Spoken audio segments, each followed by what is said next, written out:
Hey guys, Ed over here at FICM Repair. Great question here we're getting here. Say, what's the worry point with FICMs? Is it 47, 46 and a half, 45, 44? What's going on? So here's the story. There's two metrics outside of, just in voltage land, right? Metric number one, is it ever dropping below 46 volts, even for a snap little tiny bit a second, nothing. If you ever see 45 and a half, your FICM's toast. I'm sorry. But it recovers later. Yeah, we'll talk about that in a second. If you see 45 and a half or south of 45 and a half, your FICM is game over.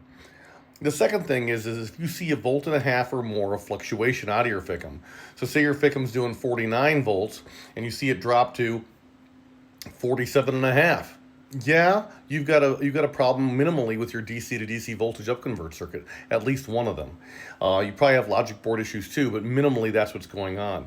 So recognize there is a 30 amp draw through the FICM when it's cold, and that 30 amps drops to 3 amps when it's warm. And so this is the reason why you want to check your FICM cold start. So key on engine off, first thing in the morning, what's your FICM voltage doing? And oh, by the way, if you've got a gauge that takes a while to boot up or whatever, recognize that if you had an Edge Insight CTS3, oh my goodness, do I have to talk about this anymore? You can take your fingerprint and just press it and hold it on the screen. If you press it and hold it on the screen, what you'll see, just key, without even the key in the ignition, it'll start to boot up, and just have the key ready because it'll say detecting EAS devices, and it'll say trying Ford CAN. So now it's trying to communicate with the Ford CAN bus protocol, and now you gotta put the key to the run position, and now all of your gauges will pop up. After they're done popping up, now you can see what your FICM voltage becomes during cranking, when your voltage is lower, and right after the truck starts, and then at 2000 RPM. So as long as it's not dropping below 46, ever, and as long as you don't see more than a volt and a half of, well, actually a volt and a half or more of fluctuation, then you're good in voltage land. Outside of that, there's other ways that FICMs die, right? There's dies while driving FICMs, there's 0 volt FICMs, there's 200 volt FICMs, holy buckets, right? Doesn't happen very often, but it does definitely happen. And then there's, circuit high FICMs, circuit low FICMs on individual injectors or all 8 injectors. If you have circuit low on all 8 injectors, it's very common. If you have circuit low on an individual injector, that's also very common. It's a logic board issue, probably coupled with a power board issue.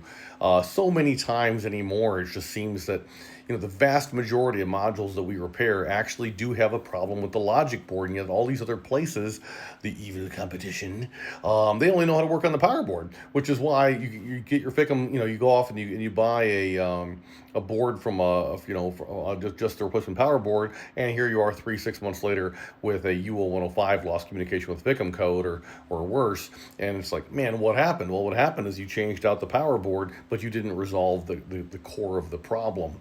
So I hope this helps. It's more than just voltage that can cause you to have a problem, and so voltage is certainly an indication, but it's one of several, and circuit high codes obviously are on the list as well. And you can, if you have circuit high or circuit low on individual injectors, you can certainly ohm out the individual injectors with your digital voltmeter and see what you got for numbers, and verify that, say you got a circuit high code on injector number 3 and you don't have Google handy, you can just go ahead and say, hey, let me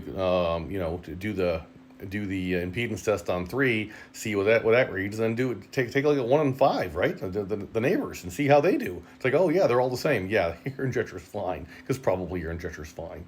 But at any rate, yeah. So now you know. And any other questions? Let us know. FICMRepair.com. We're all in this together. Thank you, guys.